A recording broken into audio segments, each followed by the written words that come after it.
There's the aftermath of it. Ugh, what a mess. Now here's what we're working with here. The whole side of that oil tank, boom, just blew out. Sounded like a gunshot. You can see the oil just everywhere. I shut it down immediately, but I'm not concerned about engine damage. But yeah, there's no oil left in there. It's just all over in here. So I'm gonna have to replace that. This is actually the second time I've replaced this tank. The first time it just cracked and was leaking oil everywhere. This time, like I said, it just exploded like a gunshot. So there's a couple different versions of this tank I've seen on eBay. One of them is for a scrambler, I think, but it's made out of aluminum instead of plastic. And so when I replaced it the first time, I put a plastic one in.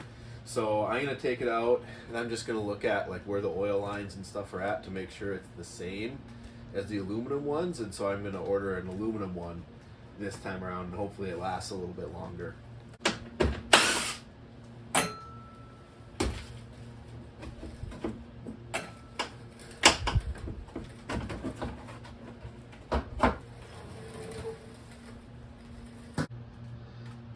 I don't know if we'll be able to see this or not, but that's actually water and ice in the bottom of this oil tank, so that's not good.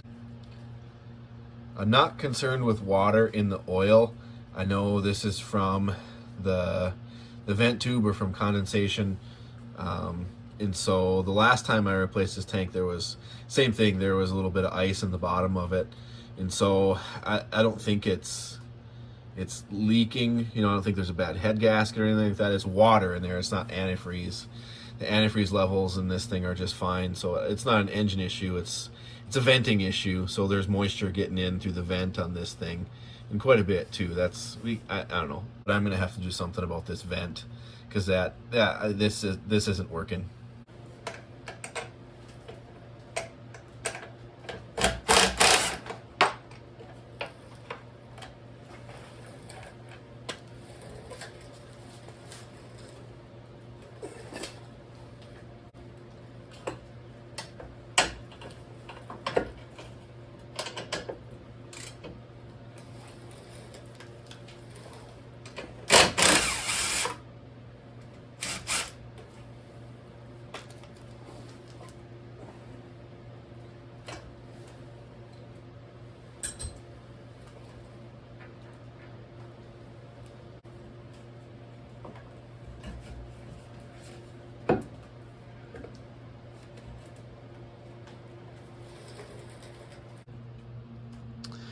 Okay, so here's the locations. There's the pickup, I'm assuming.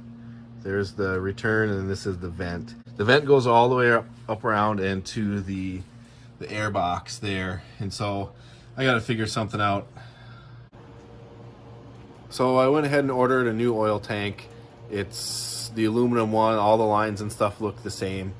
The only difference that I might see is the oil, the feed line to the engine might be bigger on this one, but the one I ordered is from a 2001 500cc Sportsman, so it should be about the same. There's 3 lines on it. I'll make it work. It's coming from Pelican Rapids, Minnesota, which really isn't that far from here, and it was $30.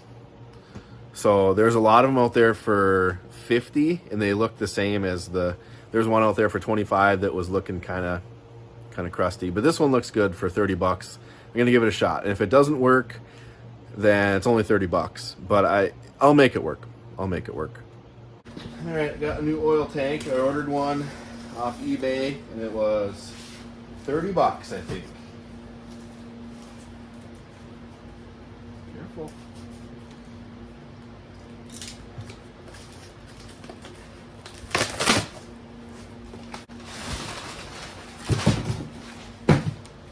Okay, so there's the part number. I don't know if you read it. Polaris oil reservoir. So I wrapped it up like a kilo of Colombian Bam Bam here.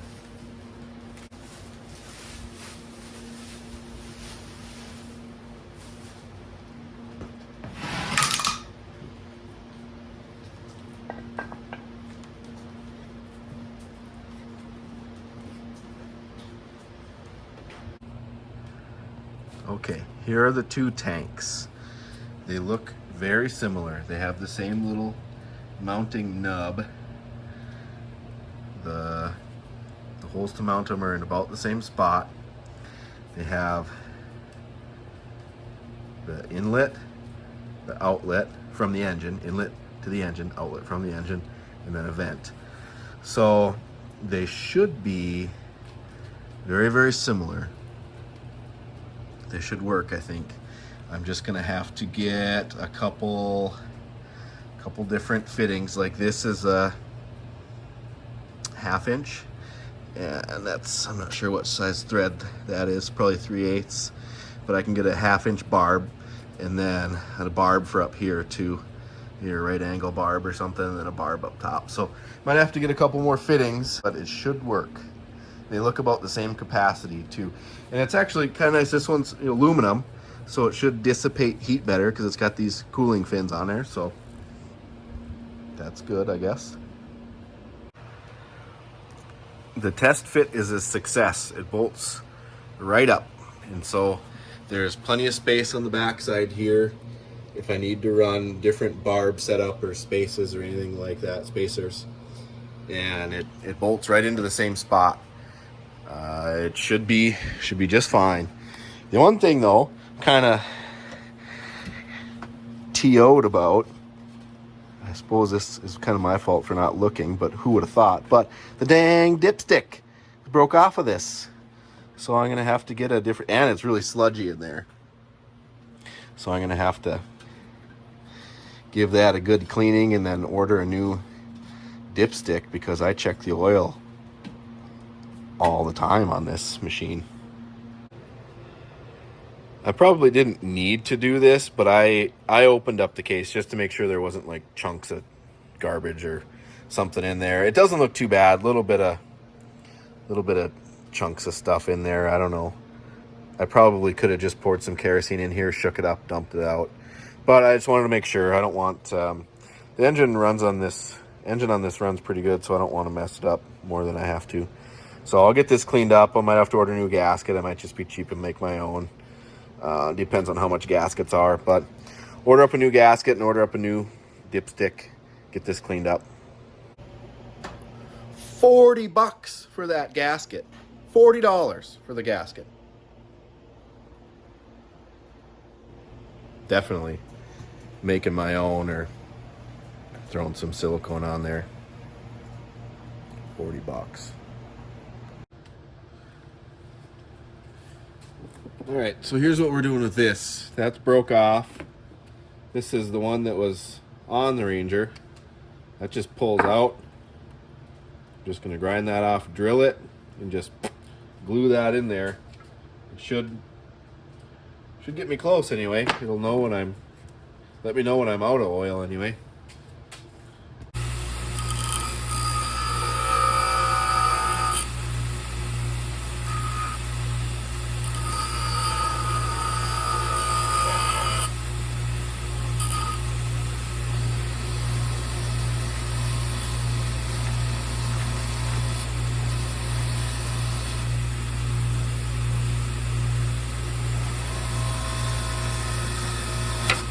Woo!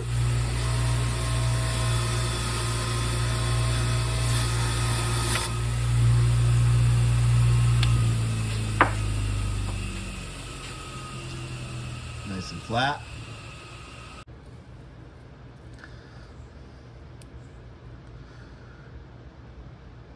.2955. So I'll try to find a drill bit about that size. 19/64ths. Fourths. 2935. That'll be close enough, I think. Try that.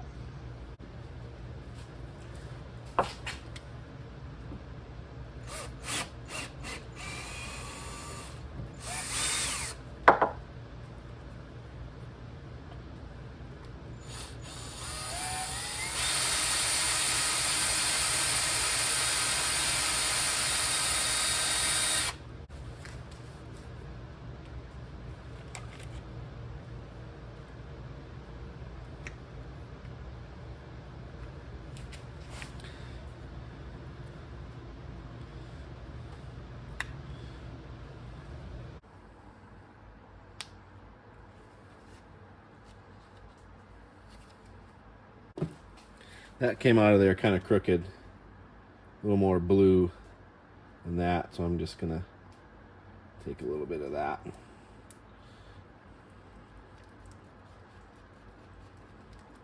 I'll add a little more, sure, why not?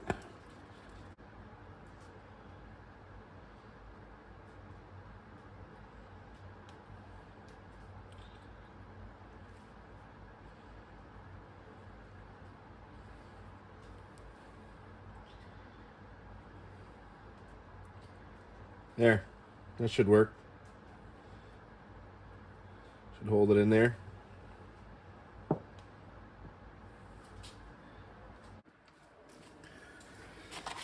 All right, I got my gasket traced out and cut. I used just gasket material. Now I'm just, punching these holes. I just use just like a regular punch and a block of wood, and I traced it with a pen. Get close, and then just give her a little taparooski. And there you go.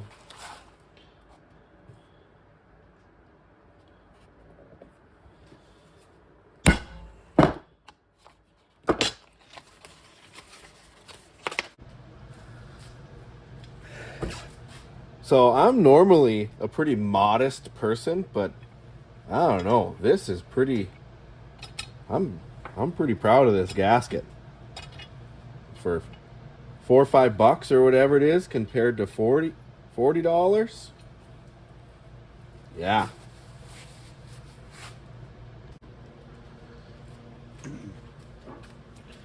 It's all glued in there.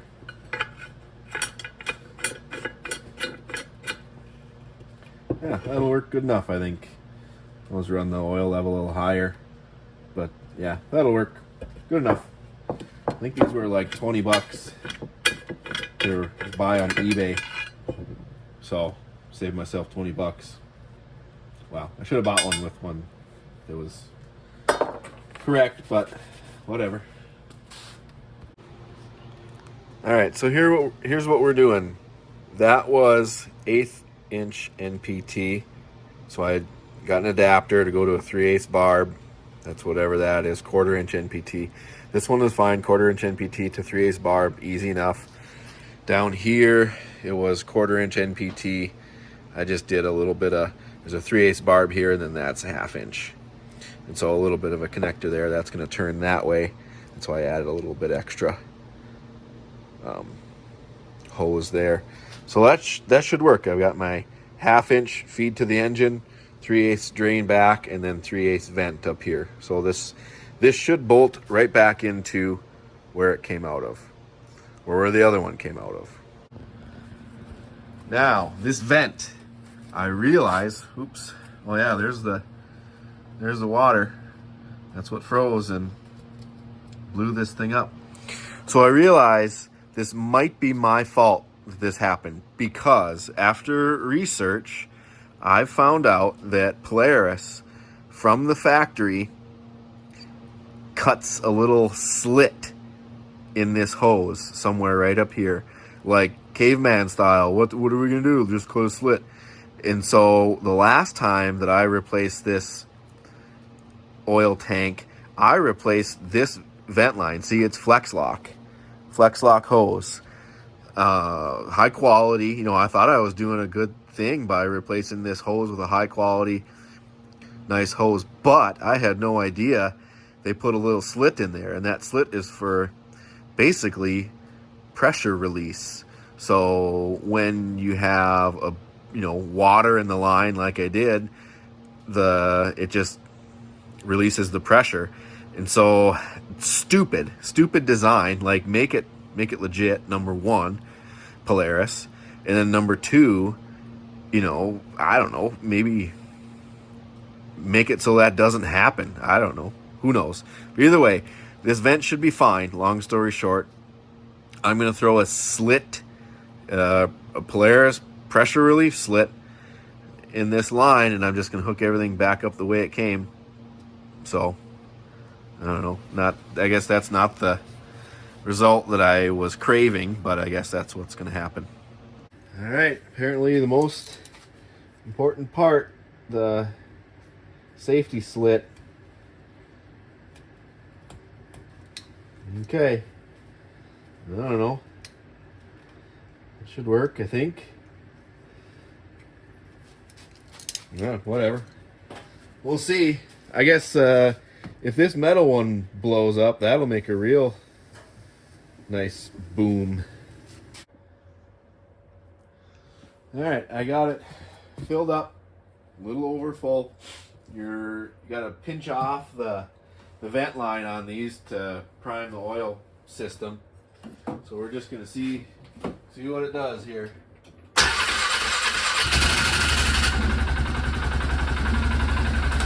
Let it run for a few seconds.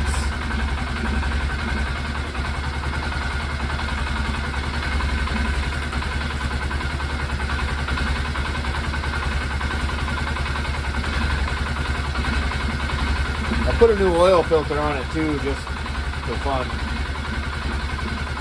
And you're supposed to hear like a whooshing sound when you let this out. So I don't know if you can hear that, but it definitely made the sound. So I think it's primed. We'll let it run for a minute. I moved it to a clean spot, so if there's any drips, I'll see it. But I'll let it run and warm up for a minute. It's a little low, but that's fine. I drained all the oil out, and so I'm just going to add maybe a half a quart or so. But it's definitely on the stick, and it definitely went down from when I put the first quart in. So I'll just add a little bit more, and then I'm going to basically give it a torture test. We got like 6 inches of snow. Yeah, we got like 6 inches of snow, and it's still snowing. So I'm just going to go ahead and make sure it works and do some plowing. All right, I plowed for a couple minutes, and let's just see if this thing is still dry. Ugh. Where are we at here? A little bit of water. I don't see any oil drips. No, I don't see any oil drips from any of them. I don't think that's oil off of that one. I mean, that's the lowest one. There's lots of water in here. Yeah, you can see it along the bottom of this. Let me just do a little. Yeah, that's water. That's not oil. Yeah, definitely nice and warm.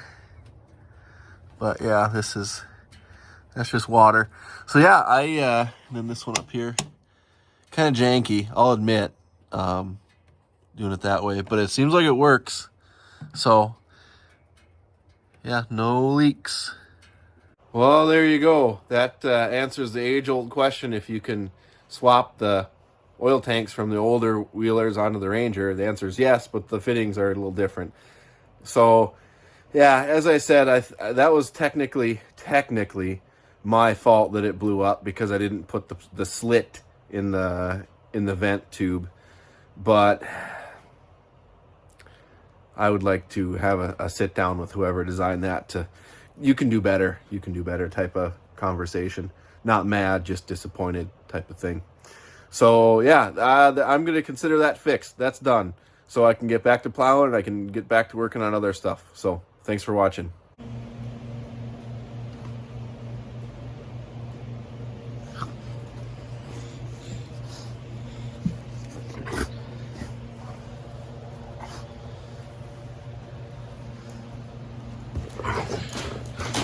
Hey.